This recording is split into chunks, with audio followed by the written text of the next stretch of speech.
सयूरी और उसका पति विराट दोनों मुंबई शहर में रहते हैं। सयूरी का ससुराल बरेली में होता है, जहाँ पर उसकी सास रामूला, ससुर मनोहर और देवर ईशान रहता है। फिर एक दिन अचानक से, अरे सयूरी बहू, तू यहाँ पर कैसे आ गई? और ये क्या, तेरे हाथ में तो कितना सारा सामान है। अरे पागल वागल है क्या तू? ये किस तरीके का फैशन है? एक सुहागन औरत सफेद वस्त्र कभी नहीं पहनती। और नहीं तो क्या। अरे कुछ बोलोगे भी सयूरी, या फिर यूं ही चुप रहोगी? और विराट कहाँ पर है? तभी अचानक से सयूरी फूट फूट कर रोने लगती है और वो रोमिला के गले लगती है। माँ जी विराट नहीं रहा। क्या? हाँ माँ जी, उसका एक एक्सीडेंट हुआ और वो हमें इस दुनिया से छोड़कर चला गया और अब वो वापस नहीं लौटने वाला माँ जी। नहीं, ऐसा नहीं हो सकता। मेरा विराट मुझे छोड़कर नहीं जा सकता। झूठ मत बोलो सयूरी। और नहीं तो क्या भाभी, कह दो कि ये सब एक नाटक है। कह दो ना भाभी, भैया हमें ऐसे छोड़कर नहीं जा सकते। नहीं देवर जी, मैं झूठ नहीं बोल रही।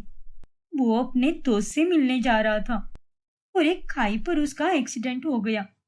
पुलिस ने उसकी बॉडी ढूंढने की बहुत कोशिश की, लेकिन उन्हें कुछ भी नहीं मिला। सिर्फ हमारी कार मिली और साथ में विराट का फोन भी मिला। मेरा तो इस दुनिया में कोई भी नहीं था। मैं पहले से ही अनाथ थी और अब विराट के जाने के बाद मेरे पास तो आप सबका ही सहारा है। और एक्सीडेंट होने के बाद मैंने आप तीनों को कॉल करने की बहुत कोशिश की, लेकिन आप तीनों ने तो मेरा कॉल रिसीव ही नहीं किया। हाँ बहू, दरअसल हम लोग जरा बाहर गए थे ना, शायद इसीलिए ऐसा हुआ होगा। इसलिए मैं सीधा यहाँ पर चली आई और अब से मैं यहीं पर रहूंगी माँ जी। बिल्कुल सयूरी बेटा, तुम यहाँ पर रह सकती हो। आखिर तुम इस घर की बहू हो। अब सयूरी अपने ससुराल में ही रहने लगती है। और तभी, अरे माँ जी, नाश्ता कहाँ पर है? आज काम पर पिंकी आई नहीं क्या? अरे बेटा, वो आज तो क्या, अब से कभी काम पर नहीं आएगी। क्या? लेकिन मैं कुछ समझी नहीं माँ जी, कि आप कहना क्या चाहती हो? मेरा मतलब ये है कि पिंकी को मैंने काम से निकाल दिया है। अब उतने ही पैसे बचेंगे ना बेटा। और अब तू भी आ गई है, तो घर में बहू होते हुए नौकरानी की क्या जरूरत है? और अब यहाँ रहते हुए तू एक बहू होने के नाते फर्ज तो निभाएगी ही ना। इसलिए अब से रोजाना सुबह 7 बजे उठाकर और घर के सारे काम किया कर। लेकिन तू चिंता मत कर, मैं तुझे सब कुछ ठीक से समझा दूंगी। पर माँ जी, चलना अंदर, पहले रसोई के सारे काम समझाती हूँ और कौन सी चीज कहाँ पर रखी है ये भी ठीक से बता देती हूँ। रोमिला सयूरी को सब कुछ समझा देती है और वो दिन रात सयूरी से ढेर सारे काम करवाती है। ऐसे ही 2 दिनों के बाद, माँ जी पापा जी, आप दोनों को नहीं लगता क्या कि हमें विराट की शांति की पूजा करानी चाहिए? उस हादसे के बाद मैं सीधे यहाँ पर चली आई। उसे ठीक से विदाई देनी तो जरूरी है ना। हमें तो उसकी अस्थियां भी नहीं मिली, लेकिन शांति पूजा करने से उसकी आत्मा को शांति मिलेगी। अब उसकी मौत तो हादसे में हुई है और ऐसा लोग कहते हैं कि हादसे में मरे हुए लोगों की आत्मा तड़पती रहती है और उन्हें मुक्ति कभी नहीं मिल पाती। लेकिन अगर हम उनकी शांति करा दें तो उन्हें मुक्ति मिल जाती है। बात तो तू बिल्कुल सही कह रही है बहू, लेकिन तुम चिंता मत करो सेरी बहू। अभी 2 दिन पहले ही मैंने घर के पास वाले मंदिर में पंडित जी को कुछ दक्षिणा देकर उनसे विराट के लिए एक छोटी सी पूजा करवाई थी और वो शांति विराट की आत्मा की मुक्ति के लिए ही थी। तो अब तक तो उसको मुक्ति मिल भी चुकी होगी, तो खामोखा फिर से बड़ी पूजा रखेंगे तो सही नहीं होगा ना। क्यों रोमिला, सही कहा ना मैंने? हाँ मनोहर जी, आप बिल्कुल सही कह रहे हो। अगर 2-2 बार शांति करेंगे तो कहीं कोई अनर्थ ना हो जाए। इसमें कैसा अनर्थ माँ जी? पूजा चाहे 1 बार करो या 10 बार करो, उसमें कभी कोई अनर्थ नहीं होता। और वो तो इस घर का बेटा था, इसीलिए उसके नाम की बड़ी पूजा तो रखनी ही चाहिए ना। और मैंने बरेली के एक विद्वान पंडित जी से बात भी कर ली है। वो पूजा के पूरे 10,000 रुपए लेंगे, तो हम ये पूजा परसों के दिन कर सकते हैं। अरे नहीं बेटा, अब एक बार पूजा हो चुकी है तो रहने दे। मैं अपने बेटे की शांति पूजा होते हुए नहीं देख सकती। मेरे हाथ तो उसके फोटो पर हार चढ़ाते हुए भी कांपते हैं। कभी सपने में भी नहीं सोचा था कि मेरा बेटा मुझे इस दुनिया से छोड़कर चला जाएगा। उसने हमारे लिए कितना कुछ किया है।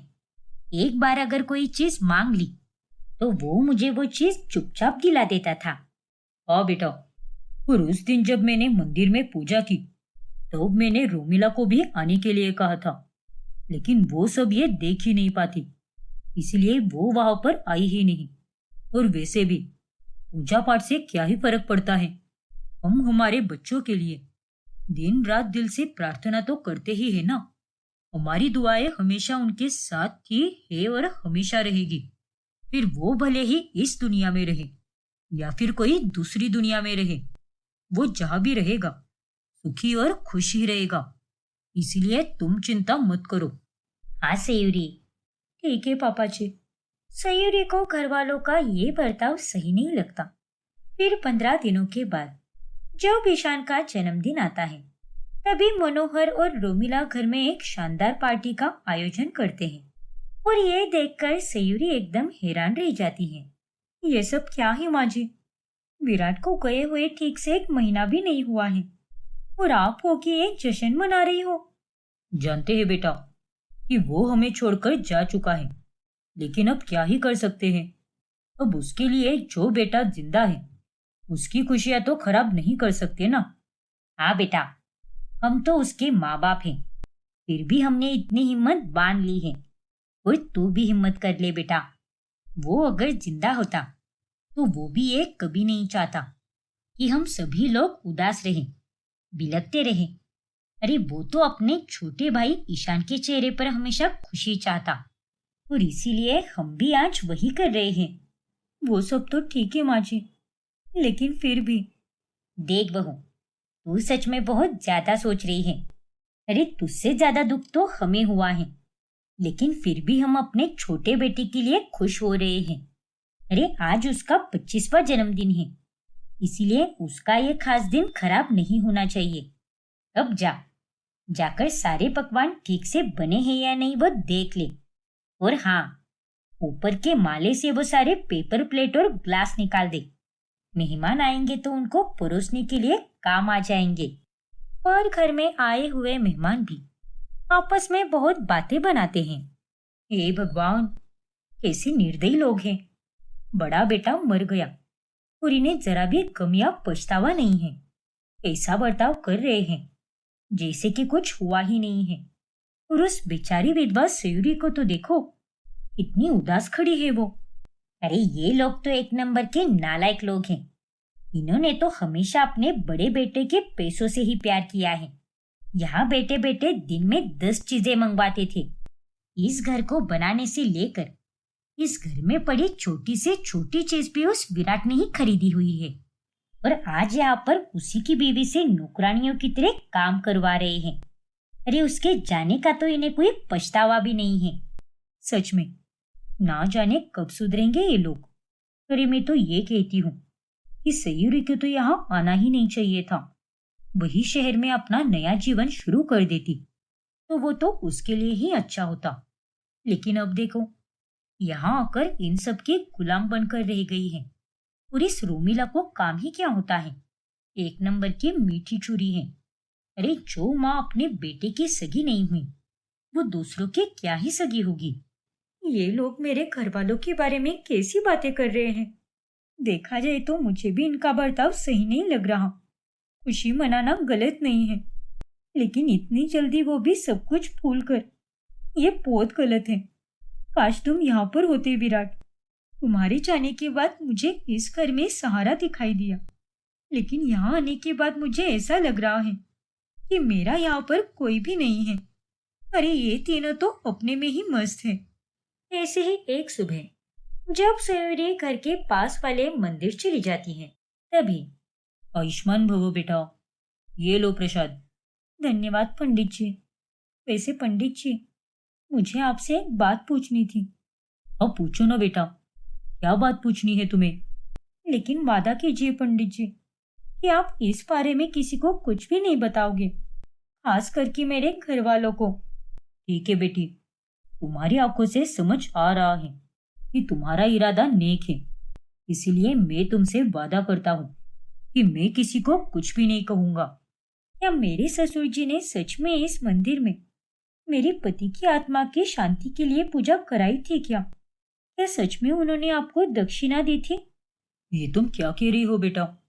ऐसा तो कुछ भी नहीं हुआ है, बल्कि मनोहर जी तो कितने दिन बीत गए, मंदिर में आए ही नहीं। और हमें अच्छी तरह से याद है कि मंदिर में कौन आता है और कौन जाता है। हमारी याददाश्त बहुत पक्की है बिटिया। अगर आप सच कह रहे हो तो फिर पापा जी ने मुझसे झूठ क्यों कहा कि उन्होंने विराट की आत्मा की शांति के लिए मंदिर में आपसे छोटी सी पूजा करवा ली? वे जब सयूरी मंदिर से घर पहुंचती है तभी। आप दोनों चिंता मत कीजिए, सब कुछ आपके छोटे बेटे के नाम पर ही हो जाएगा। बस कागजात बनने में कुछ दिन लग जाएंगे, तो फिर ठीक है। और गोपीचंद जी, इसके लिए आपका बहुत बहुत धन्यवाद। हाँ भाई साहब, बस इसकी भनक किसी को ना पड़े। अरे ये क्या सयूरी, बेटा तू आ भी गई बाहर से? हाँ माँ जी, बस अभी अभी आई हूँ। वैसे ये वकील यहाँ पर क्यों आए हैं? सब कुछ ठीक तो है ना?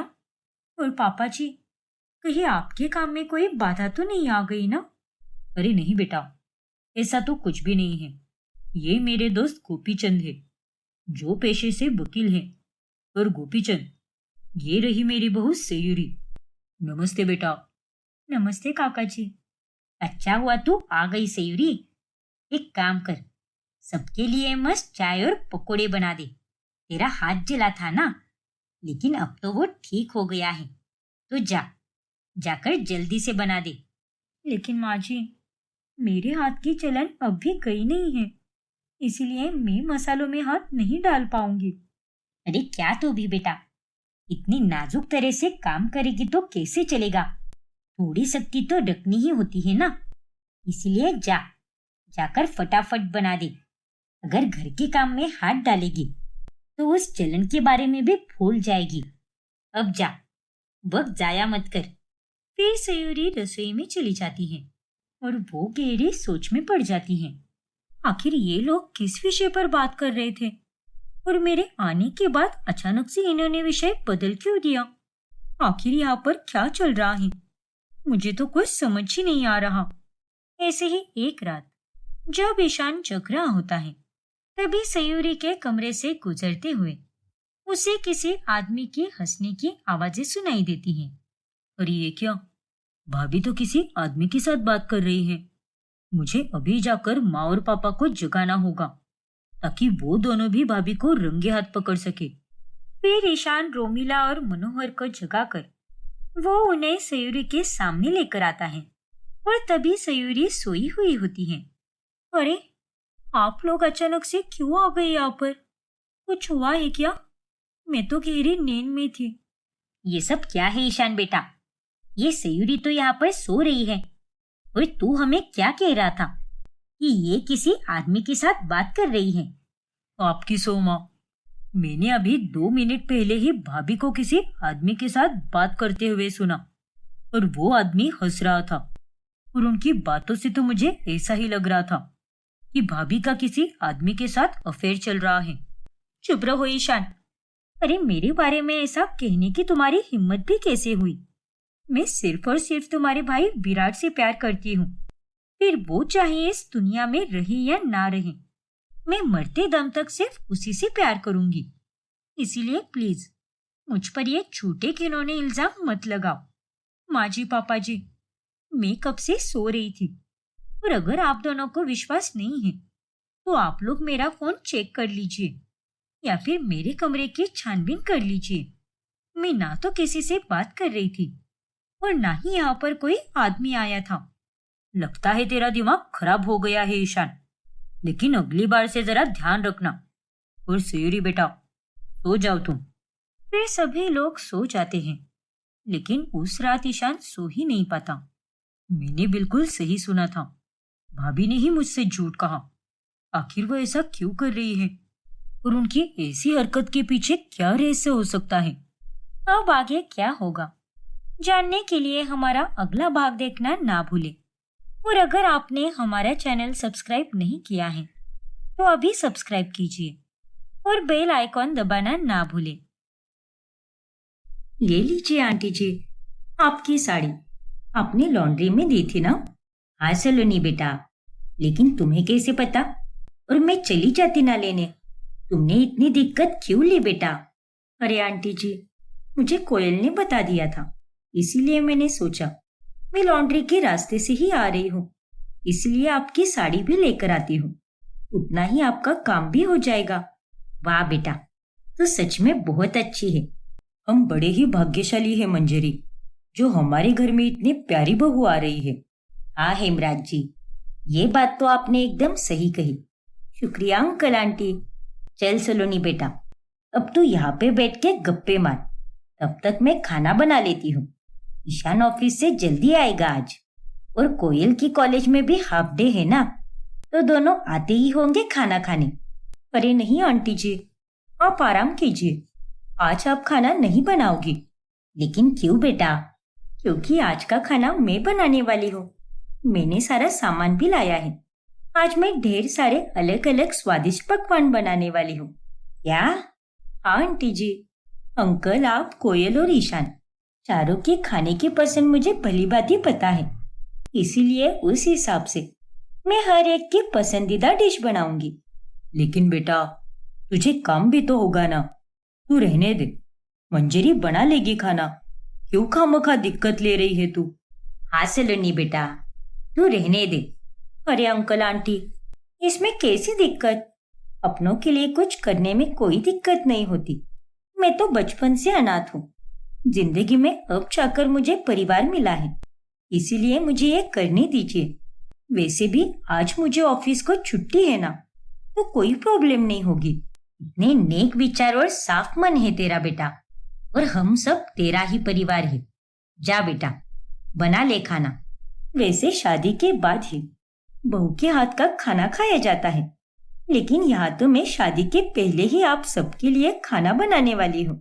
हाँ बेटा, और उसके लिए हम सब भी बहुत उत्सुक है। क्यों हेमराज जी? हाँ हाँ बिल्कुल। सलोनी और ईशान दोनों कॉलेज से ही एक साथ होते हैं, और अब उन दोनों की शादी होने वाली होती है। ये लीजिए, सबके लिए गर्मा गर्म खाना। माँ पापा, एक बार मुझसे मेरी आखिरी ख्वाहिश भी पूछ लो। क्या? अरे ये तो क्या बकवास कर रहा है ईशान। और नहीं तो क्या माँ, अब पहली बार मैं इसके हाथ का खाना खा रहा हूँ, और इसे खाकर कहीं मैं परलोक ना चला जाऊं। ईशान तुम दोनों भी ना। देखिए आंटी जी, अपने बेटे को समझा दो, ऐसे ही मुझे चिढ़ाता रहा तो मैं इससे शादी ही नहीं करूंगी। ईशान चुप रहना बेटा, क्यों तंग करता रहता है बेचारी को? और नहीं तो क्या, अब जाओ, तुम्हें तो मैं खाना ही नहीं दूंगी, एक निवाला भी नहीं मिलेगा तुम्हें अब। अरे बाबा, अब इतना बड़ा जुर्म भी मत करो यार। खाना मेरी जान है, और आज जो कुछ भी बना है सब मेरे पसंद का ही है। प्लीज दो ना मुझे खाने को। माँ पापा, समझाओ ना अपनी होने वाली बहू को। नहीं बेटा, तुझे इसकी सजा मिलनी ही चाहिए। क्या पापा? अरे अभी तक तो शादी हुई भी नहीं है, और उससे पहले ही आपने अपने बेटे को अपनी टीम से निकालकर बहू को टीम में ले लिया। वाह, क्या बात है। ये लो और खा लो इसे, तुम भी क्या याद रखोगे। शुक्रिया सोलोनी, और मैं मस्ती कर रहा था बाबा, तुम तो तुरंत हिटलर बन जाती हो। शादी का दिन नजदीक था और सभी तैयारियों में लगे हुए थे। ओ मेरी होने वाली भाभी, ये देखो आपके लिए मैंने क्या लाया है। अरे वाह, ये झुमके तो बहुत ही सुंदर है। हाँ भाभी, मैंने पढ़ाई के साथ साथ अपना छोटा सा साइड बिजनेस भी शुरू कर दिया है, झुमकों का ब्रांड कोयल ज्वेल्स। ये झुमके आप संगीत या फिर मेहंदी की रस्म के वक्त पहनना, आप पर बहुत सुंदर लगेंगे। हाँ कोयल, मैं जरूर पहनूंगी इसे, और तुम में तो बहुत हुनर है। देखना, तुम खूब आगे जाओगी। अगर आप सब साथ रहोगे तो क्यों नहीं जाऊंगी। और भाभी, आप सिर्फ मेरी भाभी, माँ पापा की बहू और भाई की बीवी नहीं हो, बल्कि हम सबकी जान हो। जब से आप हमारी जिंदगी में आई हो, हमारी जिंदगी में एक रौनक सी आ गई है। आपके बिना अब मन ही नहीं लगता। मानो मेरी बड़ी बहन जैसी हो आप।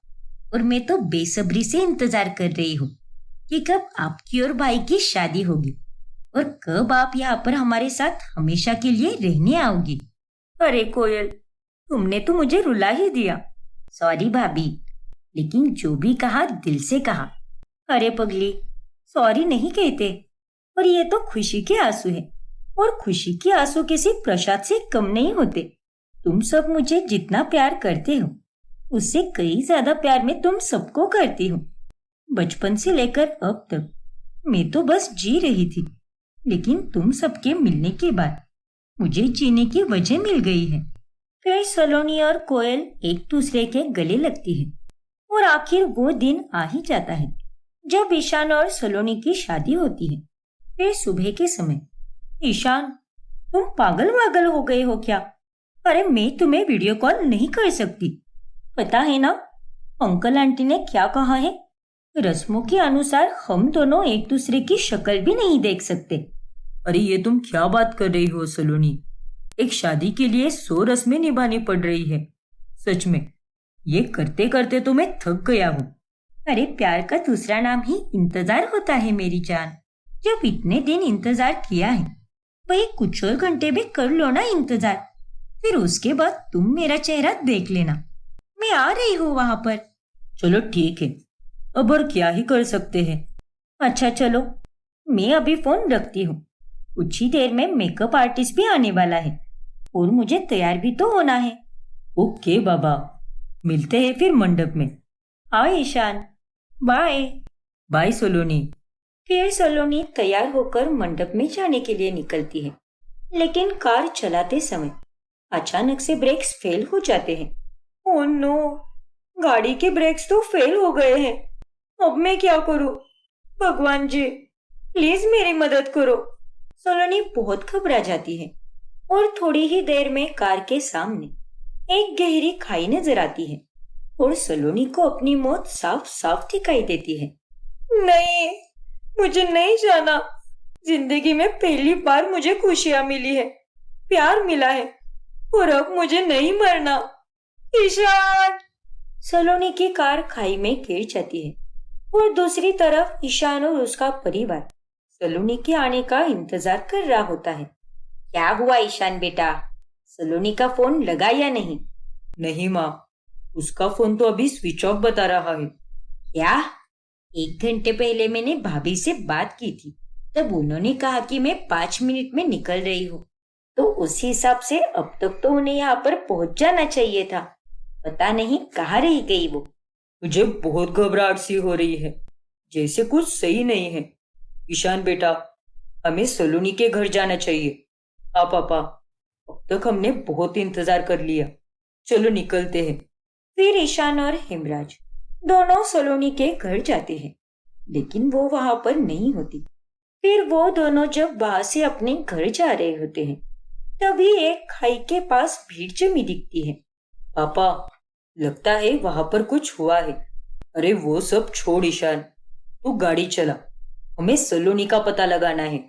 नहीं पापा, मुझे कुछ तो अजीब लग रहा है, मेरा दिल नहीं मान रहा। मैं जा रहा हूँ देखने। फिर जब ईशान वहां पुलिस से जाकर पूछताछ करता है, तब उसे वो लोग एक फोटो दिखाते हैं जिसमें सलोनी की गाड़ी होती है। जी हाँ, ये गाड़ी इस खाई में गिरी है, और इस गहरी खाई में अगर कोई भी गाड़ी जाए तो चलाने वाले के तो टुकड़े टुकड़े हो गए होंगे। हम तलाशी कर रहे हैं, लेकिन हमें कोई बॉडी नहीं मिल रही। गाड़ी में ये फोटो थी और लगता है ये लड़की ही इस गाड़ी को चला रही थी। सलोनी, नहीं, ऐसा नहीं हो सकता। तुम मुझे छोड़कर नहीं जा सकती सलोनी। ईशान बेटा, ये क्या हो गया? इसका मतलब आप इस लड़की को जानते हैं? हाँ साहब, सलोनी हमारी होने वाली बहू थी, पर अब वो हमारे साथ नहीं रही। I am really sorry. आपके इस लॉस के लिए मुझे माफ कर दीजिए और अपने आप को संभालिए सर। पापा, ये सब क्या हो गया पापा? मुझे मेरी सलोनी चाहिए। ईशान का रो रो कर बुरा हाल हो जाता है और उसके परिवार में सभी को सलोनी के जाने से बहुत बड़ा धक्का लगता है। ईशान तो अगले 2 दिनों तक कुछ भी नहीं खाता। ईशान बेटा, कुछ तो खा ले, 2 दिन हो गए हैं लेकिन तूने कुछ भी नहीं खाया। अरे ऐसे ही रहा तो तेरी तबीयत खराब हो जाएगी बेटा। मेरी बात मान ले बेटा और खाना खा ले। मुझे कुछ नहीं खाना माँ। लेकिन बेटा। जाने दो मंजरी, उसे अकेला रहने दो। जब मन करेगा तब वो खा लेगा। उस पर कोई जबरदस्ती मत करो। ईशान पूरी तरह हिल चुका था। वो दिन रात अपने कमरे में अकेला ही पड़ा रहता है और हर वक्त अपनी और सलोनी की तस्वीर ही देखता रहता है। सलोनी, तुम मुझे छोड़कर क्यों चली गई सलोनी? क्यों? हमारी शादी होने वाली थी, हमारे जीवन की नई शुरुआत होने वाली थी। सब कुछ कितना अच्छा चल रहा था। फिर अचानक से जिंदगी भर का दर्द देकर चली गई तुम मुझे। और अब मैं तुम्हारे बगैर कैसे जीऊंगा सलोनी? तुमसे ही मेरा सब कुछ था और अब तुम नहीं, तो मैं क्या करूं सलोनी? आई मिस यू सलोनी। मैं तुम्हारे बगैर नहीं रह सकता। आ जाओ ना मेरे पास वापस, प्लीज सलोनी। अब ऐसे मत सताओ मुझे। मंजरी और कोयल चुप चुप कर ये सब देख लेते हैं। माँ, भाई की हालत दिन ब दिन और खराब होती जा रही है। रोज उनके ऑफिस से कॉल्स आ रहे हैं और 10 दिन में ही उनकी तबीयत कितनी बिगड़ गई है। अब हम क्या करें माँ?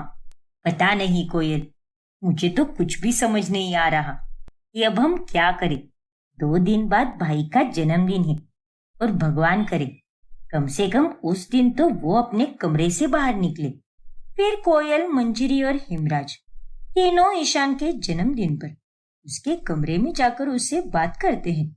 ईशान बेटा, ऐसे उदास मत रहो। अब जो हो गया सो हो गया, उसमें हम क्या कर सकते हैं? उठ जा बेटा, खाना खा ले। ये देख केक। सलोनी हमेशा तुझे ये पाइनएप्पल केक ही बनाकर देती थी ना, और आज तेरे जन्मदिन पर तेरी माँ ने भी वैसा ही केक बनाया है। खा ले बेटा, सलोनी की याद में ही खा ले इसे। आप सबका दिमाग खराब हो चुका है क्या? अरे मेरी सलोनी को गए हुए 1 महीना तक नहीं हुआ है और आप लोग मेरे जन्मदिन का केक खाने की बात कर रहे हैं। दूर लेकर जाओ इस केक को मुझसे, और आप सब भी मुझसे दूर चले जाओ। ईशान बेटा, ऐसे हिम्मत हार कर कैसे चलेगा बेटा? तुझे आगे बढ़ना होगा। सलोनी को मत भूला, लेकिन उसके लिए तो आगे बढ़ बेटा। वो तुझे ऊपर से अगर ऐसे दुखी देखेगी तो उसे भी कितना बुरा लगेगा बेटा। हाँ भाई, अरे जितना दर्द हमें आपको इस हालत में देखकर हो रहा है, उससे कहीं ज्यादा दर्द सलोनी को हो रहा होगा। सलोनी इस दुनिया को छोड़कर गई है, लेकिन उसकी यादें, उसका एहसास आज भी हमारे साथ मौजूद है भाई, और वो यादें आपके साथ हमेशा रहेगी भाई। उन सब की बातें सुनकर ईशान अब रो पड़ता है। उसके ऑफिस ना जाने के कारण अब उसके ऑफिस से बहुत कॉल्स आते हैं और एक बार में ही वो उनका फोन उठाकर उन पर गुस्से में बरस पड़ता है। अरे मुझे नहीं आना काम पर, निकाल दो मुझे, कोई फर्क नहीं पड़ता। यहाँ मेरी जान मुझसे अलग हो चुकी है और तुम सबको बस काम की पड़ी है। रखो फोन। ऐसे ही हर एक गुजरता दिन ईशान के लिए मुश्किल से भरा होता है। और फिर एक दिन, नहीं, अब मैं और नहीं रह सकता। मुझे घुटन हो रही है, सांसें तो चल रही है, लेकिन अंदर से मैं पूरी तरह मर चुका हूँ। मुझे अपनी सलोनी के पास जाना है और उसके पास जाकर ही मेरी जान में जान आएगी। और अगर उससे मिलने का रास्ता मुझसे होकर गुजरता है तो मुझे ये भी मंजूर है। मैं आ रहा हूँ सलोनी।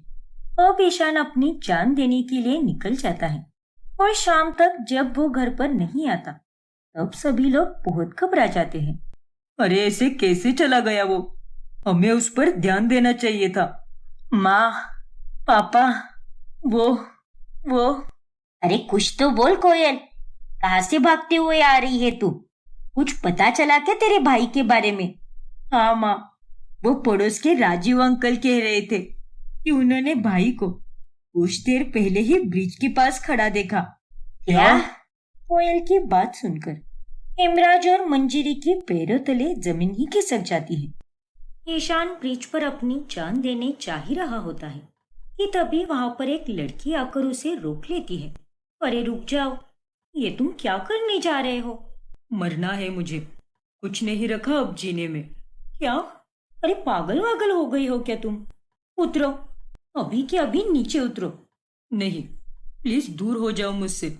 मेरी सलोनी, मेरा प्यार मुझे छोड़कर चला गया। अब मैं क्या करूं इस जिंदगी का?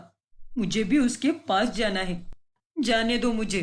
अरे चुप हो जाओ। माना कि तुमने तुम्हारा प्यार खोया है, लेकिन अगर तुम्हारे अपनों ने तुम्हें खो दिया तो उन पर क्या बीतेगी? उनके बारे में सोचा है क्या तुमने? नहीं ना। अरे तुम्हारे माता पिता, भाई बहन, उनका क्या हाल होगा तुम्हारे बगैर? मैं कुछ नहीं जानती। अभी के अभी नीचे उतर जाओ। देखो, तुम्हें तुम्हारी माँ की कसम। अरे यार! माँ की कसम देने पर ईशान नीचे उतर जाता है। कौन हो तुम और क्यों पड़ी हो मेरे पीछे? जाकर अपना काम करो ना। अरे ओ मिस्टर, मैं अपना काम ही कर रही हूँ, वो भी इंसानियत के नाते तुम्हें बचाकर। तुम्हें अंदाजा भी है क्या अपनी कीमती जिंदगी के साथ तुम अभी क्या करने जा रहे थे? हाँ है मुझे अंदाजा। मैं अपनी होने वाली बीवी के पास जा रहा था, जो अभी मर चुकी है, और उसके पास जाने के लिए मुझे भी मरना ही होगा। पर ये तुम कैसी बातें कर रहे हो? देखो, सबसे पहले तो मैं तुमसे माफी चाहती हूँ तुम्हारी होने वाली बीवी के देहांत के लिए, लेकिन ये सब करना सही नहीं है। अरे तुम्हारी जान से कितने लोगों की जान जुड़ी होगी? तुम्हारे माता पिता, तुम्हारा पूरा परिवार, तुम्हारे दोस्त होंगे और तुम्हारी सलोनी। अगर वो तुम्हें जिंदगी से ऐसे हारते हुए देखेगी तो उसे अच्छा लगेगा क्या? उसकी बातें सुनकर ईशान चुप हो जाता है। अरे वो तो बस यही चाहेगी कि तुम अपनी जिंदगी में आगे बढ़ो और खूब तरक्की करो। हाँ, मैं मानती हूँ कि आगे बढ़ना बहुत मुश्किल है। इतनी जल्दी इतना बड़ा नुकसान नहीं बोला जा सकता, पर आगे बढ़ना नामुमकिन नहीं है और वो मुमकिन हो सकता है, लेकिन उसके लिए तुम्हें ही मेहनत करनी होगी। अपने परिवार के लिए और अपनी सलोनी के लिए तुम्हें आगे बढ़ना ही होगा। शायद तुम सही कह रही हो। 5 साल पहले मेरे माता पिता भी इस दुनिया को छोड़कर चले गए और उसके बाद मैं अकेली ही रहती हूँ। इस दुनिया में अब केवल मेरे चाचा चाची ही है, और इतना होने के बावजूद भी मैं आगे बढ़ी ना, और ऐसे किसी के चले जाने से हमारी जिंदगी खत्म नहीं होती। अब चलो, मैं तुम्हें तुम्हारे घर तक छोड़ देती हूँ। अरे नहीं नहीं, मुझे जीने का मतलब बताकर तुमने पहले ही मेरी काफी मदद कर दी है, और मैं अब अपने परिवार वालों के लिए जीऊंगा। तुम्हें मेरे लिए और दिक्कत लेने की कोई जरूरत नहीं है। सच में, मैं चला जाऊंगा। बिल्कुल भी नहीं। मैंने जितना कहा है उतना ही करो मिस्टर। वैसे क्या नाम है तुम्हारा? ईशान। ओके ईशान, अब अपनी मनमानी मत करो और चलो मेरे साथ। ओके बाबा, चलो। वैसे तुम्हारा नाम क्या है? रितिका। ओके मिस रितिका, चलो। इस तरह ईशान और रितिका दोनों उसके घर चले जाते हैं, जहाँ पर ईशान को देखकर मंजरी और हिमराज की जान में जान आ जाती है। ईशान बेटा, तू कहाँ चला गया था? अभी वहां उस ब्रिज के पास हम तुझे ही ढूंढने आ रहे थे। अरे क्या करने गया था तू वहां पर? आपका बेटा ब्रिज पर अपनी जान देने गया था। क्या? लेकिन आप दोनों को कैसे पता कि ये ब्रिज पर गया है? वो हमारे पड़ोस में राजीव भाई साहब रहते हैं, उन्होंने ही मेरी बेटी कोयल को बताया, तो कोयल ने आकर हमें बताया। ये सब क्या है ईशान बेटा? ये तू क्या करने गया था? अरे एक बार तो हमारे बारे में सोच लेता। भगवान ना करे अगर तुझे आज कुछ हो जाता तो हमारा क्या होता? हमारे बुढ़ापे का सहारा एक तू ही तो है। माफ कर दीजिए पापा, मुझे कुछ समझ नहीं आ रहा था, लेकिन उतने में वहां पर रितिका आ गई, और रितिका ने मुझे माँ की कसम देकर नीचे उतरने के लिए कहा, और मुझे बहुत समझाया कि मेरे आत्महत्या करने से सलोनी और आप लोगों को कितना दुख होगा। इसीलिए मैं फिर से लौट आया पापा। तुम्हारा लाख लाख शुक्र है रितिका बेटा कि तुमने इसकी जान बचाई। वैसे कहाँ रहती हो तुम? मैं यहीं पर रहती हूँ आंटी जी। बस 2 मिनट की दूरी पर जो थिएटर है ना, उसके पास की ही बिल्डिंग में रहती हूँ मैं। अरे वाह, ये तो बड़ी अच्छी बात है बेटा। वैसे आज तुमने हमारे लिए जो भी किया है उसकी कितनी भी कीमत चुकाओ वो कम है बेटा, क्योंकि आज तुम्हारे कारण ही ईशान का भटका हुआ दिमाग सही जगह पर आ गया है।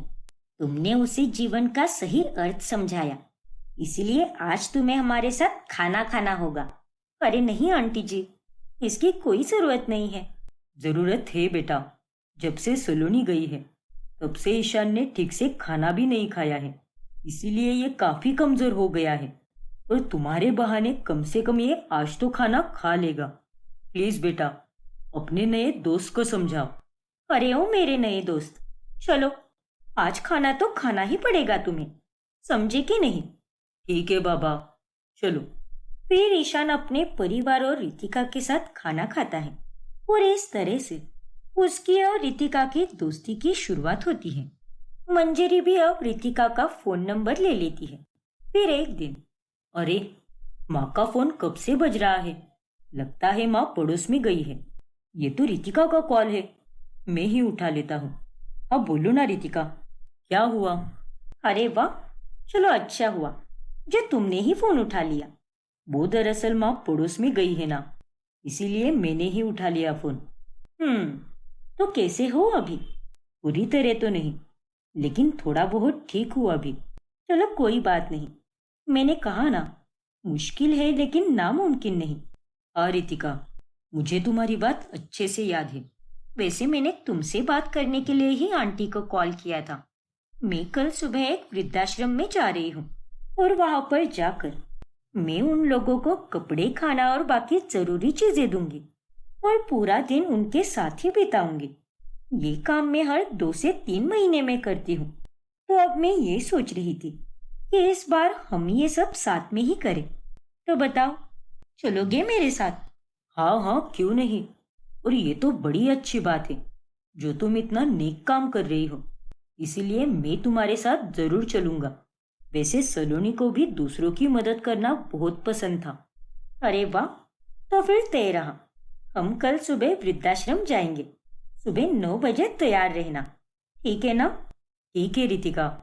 चलो, अब इसी बहाने ईशान दिन भर व्यस्त रहेगा और वहां वृद्धाश्रम में जाकर वो खुश भी होगा। माँ हमेशा कहती थी कि अगर किसी भी दुखी इंसान को खुश करोगे तो उसमें तुम्हारा कुछ भी नहीं जाएगा। माना कि ईशान और मेरी दोस्ती अभी सिर्फ 2 दिन पहले की ही है, लेकिन उसके लिए मैं ये जरूर करूंगी, क्योंकि मुझे उससे इन सब से बाहर निकालना है ताकि वो फिर से नॉर्मल हो जाए और अपने परिवार का ख्याल रख पाए। फिर अगली सुबह रितिका और ईशान दोनों वृद्धाश्रम चले जाते हैं, जहाँ पर सेवा करके और सबके साथ वक्त बिताकर ईशान बहुत खुश हो जाता है। फिर शाम में घर लौटते समय वो दोनों एक कैफे में चले जाते हैं, जहाँ पर कैफे की पहली सालगिरह का जश्न चल रहा होता है। वाव, क्या कमाल का सजाया है ना कैफे को। लगता है यहाँ पर तो गेम्स भी रखे हैं। अरे क्या हुआ, तुम हंस क्यों रहे हो? दिमाग पर असर पड़ गया है क्या तुम्हारे? देखो ईशान, मैं ना तुम्हारे दांत तोड़ दूंगी। जल्दी बताओ, इतना क्यों हंस रहे हो? क्योंकि कॉफी पीने से तुम्हारी मूछें बन गई है और तुम एकदम जोकर जैसी लग रही हो। क्या? फिर रितिका जल्दी से अपना मुंह टिश्यू पेपर से पोंछ लेती है और तभी वहां पर उन दोनों को गेम्स खेलने के लिए बुलाया जाता है। क्या कहा? गेम? हाँ हाँ, गेम। इस बॉल में से आप दोनों को कोई भी चीट उठानी है और उसमें जो भी लिखा होगा वो आपको करना होगा। और अगर आपको दिया गया टास्क सबको पसंद आ गया तो आपको हमारी तरफ से गिफ्ट हैम्पर मिलेगा। नहीं नहीं, इसकी कोई जरूरत नहीं है। मैं कोई गेम वेम नहीं खेलने वाला। चलो रितिका। अरे क्या तुम भी ईशान, बहुत मजा आएगा। चलो खेलते हैं ये गेम। ओफो रितिका, तुम भी ना, तुम्हें समझा कर भी कोई फायदा नहीं। फिर ईशान चीट उठाता है। क्या? गाना गाना होगा? नो वे, मैं ये बिल्कुल नहीं करने वाला। अब टास्क मिला है तो वो करना ही होगा ना सर। हाँ ईशान, और तुम ये कर सकते हो। चलो अब शर्माओ मत। कैफे में बैठे सभी लोग ईशान को प्रोत्साहित करते हैं और वो अपनी बेसुरी आवाज में गाना गाकर सबको खूब हंसाता है। फिर कैफे से बाहर निकलकर हे भगवान, बहुत मजा आया। क्या बेसुरा गाते हो तुम, ना कोई सुर ना कोई ताल। ओहो इसीलिए मैं वो चिट नहीं उठा रहा था। कर दी ना सबके सामने मेरी बेइज्जती। और तुम हो कि हंसती जा रही हो, और आता ही क्या है तुम्हें? अच्छा जी, और तब क्या हुआ जब तुम कैफे में बैठकर मुझ पर हंस रहे थे? हाँ, वैसे तुमने जैसे भी गाया हो बहुत क्यूट लग रहे थे तुम। नजर ना लगे तुम्हें किसी की भी। और ईशान के घर वालों को भी उसे मुस्कुराता देखकर बहुत खुशी मिलती है। रितिका बेटा, जब से तुम ईशान की जिंदगी में आई हो वो बहुत खुश रहने लगा है और उसे देखकर हमारे दिल को भी बहुत राहत मिलती है बेटा। सच में तुमने हम पर बहुत मेहरबानी की है। ओफो आंटी, जब देखो तब आप एक ही डायलॉग बोलती रहती हो। अरे मैंने जो भी किया है इंसानियत के नाते किया है, क्योंकि मुझे भी पता है कि किसी को खोने का दर्द क्या होता है और उस वक्त किसी का साथ होना बहुत जरूरी होता है। और देखो ना, ईशान का साथ देते देते हम दोनों एकदम अच्छे दोस्त बन चुके हैं। हाँ बेटा, अब बस मुझे उसकी नौकरी की फिक्र है। पता नहीं अब उसे कहीं काम मिलेगा भी या नहीं। आप उसकी फिक्र मत कीजिए आंटी जी। मैंने ईशान का रेज्यूमे बनाकर मेरे बॉस को भेज दिया है और उन्होंने उसे इंटरव्यू के लिए बुलाया है। और मुझे पूरा विश्वास है कि ईशान इस इंटरव्यू को जरूर पार करेगा और उसे मेरी कंपनी में जॉब भी मिल जाएगी। देखो, फिर से तुमने एक अच्छा काम कर दिया बेटा। लगता है तुम्हें ईशान की जिंदगी में खुद भगवान ने ही भेजा है। हाँ आंटी जी, अब आप तो यही समझ लीजिए। ईशान एकदम अच्छे से इंटरव्यू देता है और उसे वहां पर जॉब भी मिल जाती है, जिसके बाद अब रितिका और ईशान दोनों एक ही ऑफिस में काम करने लगते हैं और दिन भर एक दूसरे के साथ काम करके उनका रिश्ता और भी मजबूत हो जाता है। फिर रात में, अरे आओ रितिका बेटा, हम तुम्हारा ही इंतजार कर रहे थे। लेकिन रितिका, इन डब्बों में तुमने क्या लाया है? अब आप लोगों ने मुझे यहाँ डिनर के लिए बुलाया है, तुम्हें खाली हाथ थोड़ी ना आती। मैंने भी आप सबके लिए अपने हाथों से रसगुल्ले बनाए हैं। मैं अकेली जरूर रहती हूँ, लेकिन मुझे खाना बनाना बहुत अच्छे से आता है और मैं सारे काम अकेले ही करती हूँ। बचपन से ही मैंने माँ को देख देख कर सब कुछ सीख लिया है। क्या बात है रितिका, मुझे तो गैस भी ऑन करना नहीं आता। तो फिर कुछ सीख रितिका से, वो तुझसे बस 2 साल ही बड़ी है। नालायक कहीं की। अरे हाँ माँ, सीख लूंगी मैं। अब आप अपना 5 पन्नों का भाषण शुरू मत कर देना। इस तरह से रितिका ईशान के परिवार के साथ अक्सर वक्त गुजारती है। रितिका कितनी अच्छी लड़की है ना माँ पापा। हाँ कोयल बेटा, तूने बिल्कुल सही कहा। और आज अगर वो ना होती तो हमारा ईशान आज हमारे साथ होता ही नहीं। तुमने बिल्कुल सही कहा मंजरी। और सच कहूँ तो मुझे रितिका में सलोनी की ही छवि दिखती है। रितिका का स्वभाव और चाल चलन सब कुछ एकदम सलोनी के जैसा ही है। हाँ हेमराज जी, मुझे भी ऐसे ही लगता है। फिर ऐसे ही एक दिन। क्या 2 दिन? तुम 2 दिन के लिए अपने चाचा चाची के पास जा रही हो? हाँ ईशान, चाची का जन्मदिन है ना, इसीलिए मुझे जाना ही होगा। लेकिन मैं तुम्हें फोन करती रहूंगी ना, और वीडियो कॉल पर चाचा चाची से भी मिलवाऊंगी। लेकिन तब तक तुम अपना ख्याल रखना। हाँ हाँ रितिका, मैं अपना ख्याल रख लूंगा, लेकिन तुम भी अपना ख्याल रखना। वहां पर बहुत ठंड होगी, तो स्वेटर और मफलर जरूर लेकर जाना और ध्यान से रहना। हाँ बाबा, जरूर। चलो बाय। बाय रितिका। फिर ईशान रितिका को टैक्सी स्टैंड तक छोड़ने जाता है, लेकिन उसके जाने के बाद ईशान का घर में मन ही नहीं लगता। पता नहीं इस समय रितिका क्या कर रही होगी। उसे फोन करूँ क्या? नहीं, अभी आधे घंटे पहले ही तो किया था मैंने फोन, और वो अपने चाचा चाची के साथ होगी, और ऐसे में उसे बार बार कॉल करना शोभा नहीं देता। लेकिन मैं उसके बारे में इतना क्यों सोच रहा हूँ? अब आगे क्या होगा जानने के लिए हमारा अगला भाग देखना ना भूलें। और अगर आपने हमारा चैनल सब्सक्राइब नहीं किया है तो अभी सब्सक्राइब कीजिए और बेल आइकॉन दबाना ना भूलें।